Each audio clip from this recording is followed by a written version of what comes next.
This is what I'm trying to do. I'm trying to buy a house, another house, a bigger house, and rent out my current house and apply that kind of a similar principle. But of course, like I want to be able to apply it with other people's money. So, like the average rental cost in my area, I would say the median is roughly 2,200 or so that people would pay for rent in my area. So that would leave me roughly 300 additional dollars a month to put towards the principal. And I guess like within 3 years, that would be roughly 10,000. So I'm just trying to figure out the best way to knock down the principal and just the overall payment of this house, because of course this house will count against me until it rents out for 2 years. Exactly, exactly. So what we're looking at is what is the focus of gaining equity faster, or you just want to pay off the loan?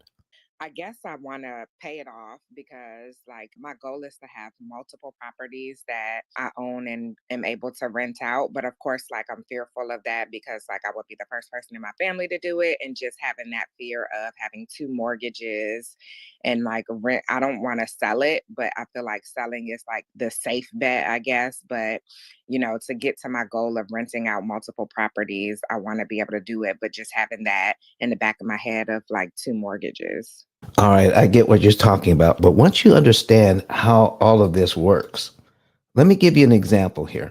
You've got two mortgages, right? But if you have a renter in one house and you are in the other house, how many mortgages are you actually paying out of your income? So, do you have a W 2? Yes. Okay. So, how many mortgages are you paying out of your W 2 when you have two mortgages, but you have a renter in the other one? One. And that's us hoping that I have a renter, for that period of time. Okay. And that's how we have to think about it. So if you want to be in this business, then one of the things that you need to understand is what is your market like? All right. So in your particular market, are there enough rental homes? So my market is booming for sure right now. Yes. I'm in the Austin market. Hmm. Tesla's building a massive, industry here. I'm actually getting my real estate license because the market is so booming. Hmm. So yeah, it's a great market. However, there are a lot of new homes. I just think that people, coming here for like Tesla or the new Meta office, it's going to want to rent first. Exactly. So let's take a look at your situation where you could not just sell your home, but what if you could do a cash out refi, but be conservative in the amount of money that you take out? Never over leverage. Let's say you can take out 75% of your equity. And then could you use that money to make down payments on a rental property? Yeah, and, like this one would be the rental property that I'm in now. Hmm. I do have VA loans, so I don't necessarily need a down payment, which Hmm. is a plus. Oh my goodness. Yeah. Oh my goodness. You know that's a plus. Yeah, absolutely. So I could do a refi, but I feel like, I don't necessarily have to. And that could be, something that I use in the future if, I'm not able to rent it out, which Okay. that's just me like thinking about the worst fear that could happen. I just think, this is a good market for rental though. All right. So you're saying you like using other people's money. Absolutely. All right.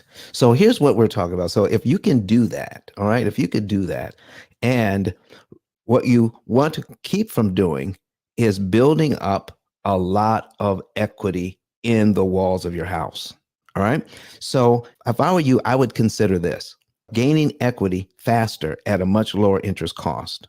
And think about cash out refi to help you to purchase other property, even though you have a VA loan. So if you have a VA loan, that has to be owner occupied and you have to stay in at least 1 year.